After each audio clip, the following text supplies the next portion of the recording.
Nisa lepas ni tak payahlah hantar kuih-kuih tu lagi. Mana boleh? Mak kan dah sign kontrak.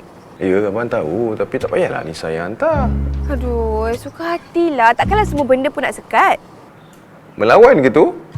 Melawan sikit je pun. Hei, apa ni tiba-tiba mati-mati ni? Awak nak mati-mati lah seorang? Kak Yun pun janji tak boleh pakai tau. Janji apa pula?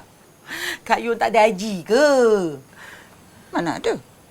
Patutlah ketinggalan jauh. Amboi, mulut. Ni, ini bukan Wasim ke? Dialah. Habis tu siapa perempuan dekat sebelah dia tu? Aku tahulah siapa.